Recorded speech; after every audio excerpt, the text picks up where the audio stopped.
What segregation issues did you face in Springfield growing up? There were instances where I had heard or overheard parents of my friends using the N-word to describe me, which was really hard because some of them were my best friends, and I knew that they were using the N-word to describe me. We also, one of the things that we did, you asked what we did for fun when I was younger, and I talked a lot about Africa. One of the things we did in Springville was we went, the N-word knocking. And I had no idea what that meant then. I had no idea what the word meant then. I'd never been exposed to it. They don't use that word in Africa, or they didn't use it where I was from, And so I had no idea what the word meant. I just knew that that's what I was running around doing with my friends. And in hindsight, it's those kinds of things that that make me realize just how close-minded and racist some of the people were, whether they knew it or not. Even my own friends who were using that phrase to describe what we were doing may not have realized how racist the phrase was. Maybe they did, but maybe they didn't. I think back about the fact that their parents were using it in a negative tone, so perhaps they understood that there was some negative connotation behind it, but a 5th or 6th grader may not understand the full capacity of that word. One of the most vivid memories I have of that in Springville was when I was talking to a boy on the phone who I sort of had a crush on, and he had a crush on me, and we hung up the phone, but he didn't hang the phone up all the way, and I was still holding the receiver, and I heard that there were voices on the other end, that he hadn't hung up the phone all the way. And I overheard a conversation he was having with his parents, and his mom was using the worst language I'd ever heard up until that point to describe me. And she didn't know me, she'd never met me, she just knew what color I was. And I was just so shocked and hurt and upset all at the same time, and they used the N-word over and over again. And as hurt as I was by what they were saying, I couldn't believe how courageous my friend was. He was maybe in 7th grade, and I was about 6th grade. And I say courageous because he kept trying to defend me against his parents and was saying, she's not like that. Stop using that word. Don't say that. And so I just remember thinking, wow, he's sticking up for me. But even despite that, I never talked to him again after that phone call, and he never knew why. What did you do for entertainment growing up?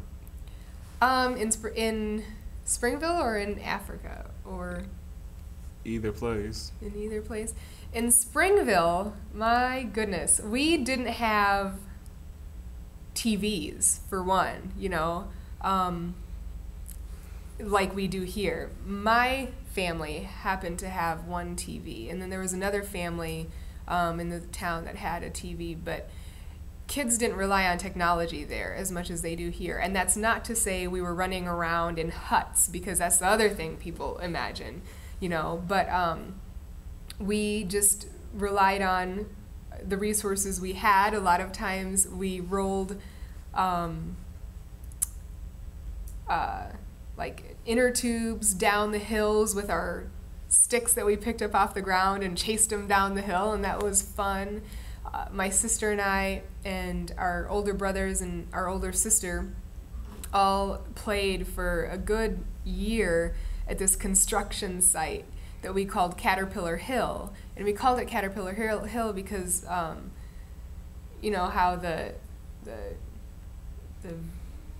the construction equipment moves sort of like a caterpillar, so we called it Caterpillar Hill, and we played there a lot.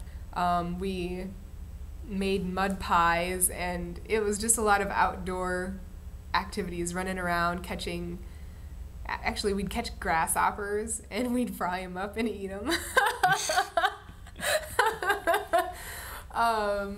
We caught tadpoles in the creek by our house, so it was just a lot of time spent outdoors, connecting with nature, as one might say.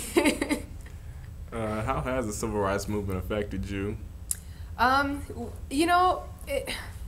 It's something that, again, I think I could probably answer that question in a different way than other people could. Because my dad is African. He's not a black American. And so while some black Americans can link their ancestry to families and people in the South, and specifically and directly to people who were involved in the civil rights movement in some way, I can't do that, because my family was in Africa. That the black side of my family was in Africa.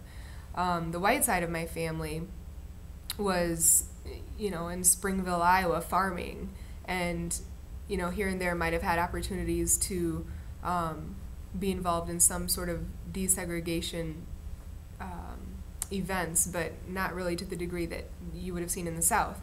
So it didn't affect my ancestry directly, but indirectly, of course, it affects all of us. The civil rights movement does. And I think that one of the things I try to encourage my students to consider every day they're in school is they wouldn't be there. They couldn't be there if it hadn't been for so many of the people who struggled through the civil rights movement, and even before that, to get to where we are now. So I constantly think about the struggle, the loss, the victories, the hardships, the triumphs that went on during the civil rights movement to allow me the opportunity to do what I do and to be what I am. Are you involved with the NAACP at all? I'm not directly involved with the NAACP. I support them with some fundraisers that they have. When mailings come asking for donations, I send in a donation. And I get involved in some of the events that they put on throughout the year, some banquets that they hold, and different events for students. I get involved in those. And how did you get involved with the academy? How did that all start? So after I graduated from high school, I went to the University of Northern Iowa, and I was there for a year, and I didn't really like it. I chose the school because they had a criminal justice program and a swim team, and I thought that I wanted to be an FBI agent. And so that's what I thought I was going to go to school to be, as an FBI agent. And I realized, within my first year at school, that my passion was literature and writing and helping people in a proactive way as opposed to a reactive way. And I realized that if I was going to be a police officer or an FBI agent, I'd be constantly reacting to negative situations. And I wanted to be in a situation where I could hopefully prevent people from becoming folks who do negative things. So I thought, well, I love literature. I love helping people, especially young people. So let me think about this whole teaching thing. And so I transferred to University of Iowa because they have a very strong writing program, and I no longer wanted to swim because I couldn't. My shoulders had given out on me my first year in college, so I couldn't swim anymore. I thought, well, I'm going to change my major. Let me transfer to a different school. So I went to Iowa, and majored in journalism and English, double majored, and minored in African American World Studies, and enjoyed it and had a good time. And I worked as a journalist for the Daily Iowan for 3 years, and I was an editor there, and I had an internship in Nashville, Tennessee that I really enjoyed.